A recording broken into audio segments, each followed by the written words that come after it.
Hello everyone, সোমালাভ Govinda চ্যানেলে তোমাদের সকলকে জানাই অনেক ওয়েলকাম আর অনেক অনেক ভালোবাসা। আরও একটি নতুন সকালকে স্বাগতম জানিয়ে আজকে ভিডিওটা শুরু করছি। সকাল সকাল দেখো স্নান সেরে আমি ঠাকুরের বাসনগুলো ধুয়ে নিচ্ছি। যদিও বা এই কাজটা কিন্তু আমি করি না, মাই কিন্তু ঠাকুরের বাসন টাসন ধোয়। তো আজকে মা শরীরটা একটু খারাপ লাগছে, তাই আমি এইগুলো মেজে নিলাম। তো তারপরে দেখো আমি চলে আসলাম রান্নাঘরে আর প্রচণ্ড তাড়াহুড়োর মধ্যে আছি, কারণ আর কিছুক্ষণের মধ্যেই তোমাদের দাদাভাই কাজে বেরোবে। তো যেহেতু ওকে খেতে দিতে হবে, তারপরেও টিফিনটা গুছিয়ে দিতে হবে। তো সেই জন্য দেখো আমি একদিকে বসিয়ে দিয়েছি ভাত, আর একদিকে দেখো আমার একটা তরকারিও কিন্তু রান্না হয়ে গেছে। তো আজকে যেহেতু রান্নার জন্য অনেকগুলো আইটেমই করতে হবে, তো সেই জন্য আমি টেনশনের মধ্যে রয়েছি যে যথাসময়ে আমি সবটা করতে পারবো কি না। তো আজকে তো আমাদের পাড়ায় কিন্তু কীর্তন চলছে, তো সেই জন্য আমি অরিজিনাল সাউন্ডটা মিউট করে দিলাম। জানি না কীর্তনের সাউন্ডেও কপিরাইট দেয় কি না, এটা আমার অবশ্য জানা নেই। তো যদি কোনো বন্ধু জানা থাকে অবশ্যই প্লিজ আমাকে একটু কমেন্টে জানিও। কারণ কি বলো তো, অনেকবার বছরে আমাদের এখানে এরকম হরিনাম সংকীর্তন হয়, তো সেই সাউন্ডগুলো আমাকে যেহেতু মিউট করতে হয়, আমি কিন্তু না জেনেই মিউট করি। আমি জানি না এর কারণে কোনো কপিরাইট আসতে পারে কি না, সেই জন্যই তোমাদের জানা থাকলে অবশ্যই আমাকে জানিও। তো এদিকে দেখো আমার ভাতও প্রায় হওয়ার মধ্যে, আর তারপরে আমি কড়াইটা ভালো করে ধুয়ে আবার বসিয়ে দিলাম। তো পরবর্তী যে আইটেমটা রান্না করব তার জন্য তারপরে আমি কড়াইটা ভালো করে মুছেও নিলাম।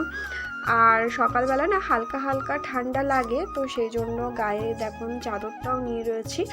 আর আমার চোখটা খুব চুলকাচ্ছিল হঠাৎ করেই, জানি না কেন। অনেকেই বলে যে ডান চোখ চুলকানো নাকি খারাপ, কিসের জন্য খারাপ সেটা জানি না, কিন্তু আমার চোখটা আজকে প্রচণ্ড আকারে চুলকাচ্ছিল। তারপরে দেখো আমার ভাতের ফ্যান উঠেছে, তার জন্য আমি ঢাকনাটাও নামিয়ে দিলাম। তো তোমাদের যেটা বলতে চাই সেটা হচ্ছে আগামীকাল হচ্ছে মাঘী পূর্ণিমা। তো মাঘী পূর্ণিমা থেকে কিন্তু আমাদের পাড়ার অনুষ্ঠান শুরু। 4 দিন ব্যাপী একটা অনুষ্ঠান হয়, তো সেটা হচ্ছে কালকের থেকেই শুরু হবে। কালকে আমাকে উপোসে থাকতে হবে। আর মাঘী পূর্ণিমা উপলক্ষে কিন্তু আমি নতুন একটা জিনিসও কিনেছি, আর কি কিনেছি সেটা জানতে গেলে কিন্তু সম্পূর্ণ ব্লগটা দেখতে হবে।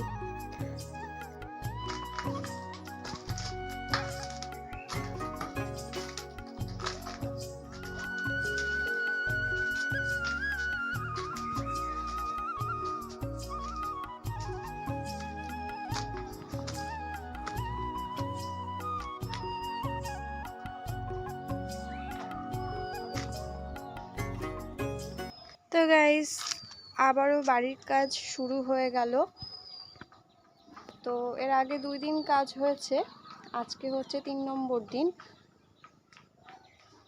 তো আমাদের প্ল্যানটা একটু চেঞ্জ হয়েছে, এই জায়গাটায় আবার আমরা ঠাকুর ঘর বানাবো। তো সেই কারণে এখানটায় সেন্টারিং হচ্ছে, কালকে মনে হয় ঢালাই হবে এখানটায়।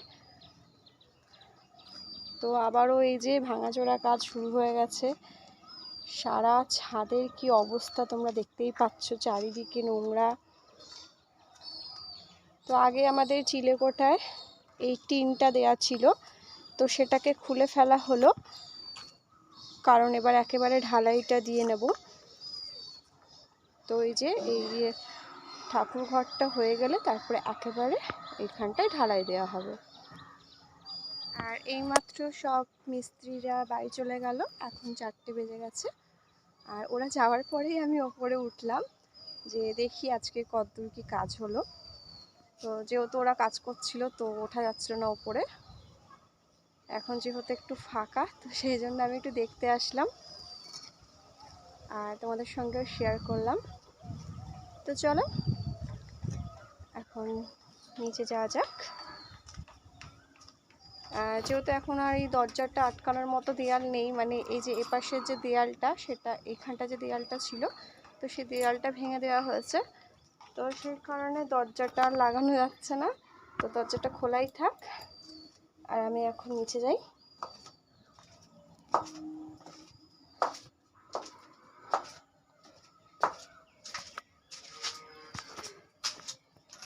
আর এই ঘরটার মধ্যে যে কাঠের কাজ হচ্ছে, কাঠের কাজ বলতে দরজার ফ্রেমগুলো বানানো হচ্ছে।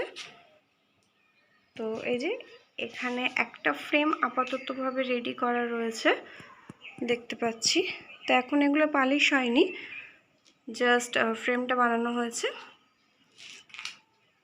তো ওই কাকু এখন আসেনি, কাকু মোটামুটি বিকেলের দিকে এসেই কাজ করে। তো ওনারও আসার টাইম হয়ে গেল। আর এখানে সব কাঠের গুঁড়োগুলো পড়ে আছে, ঘরটা দেখতেই পাচ্ছ মারাত্মক নোংরা। তো এখন আর ঘরটা পরিষ্কার করি না, কারণ তোমাদের দাদাভাই বললো যে এখন এরকম নোংরা হবে, তো আর অত পরিষ্কার করার দরকার নেই।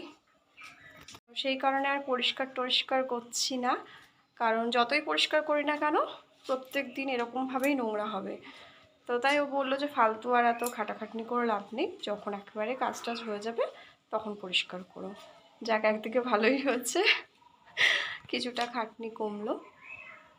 কিন্তু একটু কেমন লাগে জানো তো, ঘরগুলো এরকম অপরিষ্কার তো নিজের একটা খুব খারাপ লাগে, কিন্তু কিছু করার নেই। তো চলো।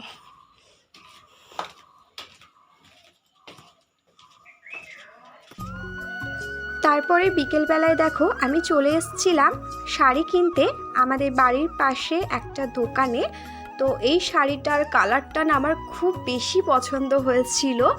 তবে যেহেতু আমি শাড়িটা পরে পুজো দেব কালকে, তো সেই কারণে আমি একটু লালের মধ্যে খুঁজছিলাম। আর এই শাড়িটা মায়ের খুব বেশি পছন্দ হয়েছে, তো মা বলল যে তুমি এই শাড়িটা নাও। তবে আমার না এই গ্রিন শাড়িটার কালারটা খুব বেশি পছন্দ হচ্ছিল। তারপরেও আরও অনেক শাড়ি দেখছিলাম। তারপরে দেখো এই একটা লাল কালোর মধ্যে শাড়ি দেখাচ্ছিল, কিন্তু পুজোতে কালো শাড়িটা না পরাই ভালো, তো সেই কারণে এই শাড়িটাকে বাদের খাতাতেই রাখলাম। তবে শাড়িটা কিন্তু বেশ ভালো ছিল। তো প্রচুর কালেকশন ঘাটার পর ফাইনালি আমি নিয়ে নিলাম এই শাড়িটা। আর এই শাড়িটা নিয়ে এখন আমি চলে যাচ্ছি বাড়ি। আর শাড়িটা পরে কেমন লাগছে সেটা দেখার জন্য কিন্তু পরবর্তী ভিডিওটা দেখতে হবে। ততক্ষণ অবধি সবাই খুব ভালো থেকো, সুস্থ থেকো, টাটা সবাইকে।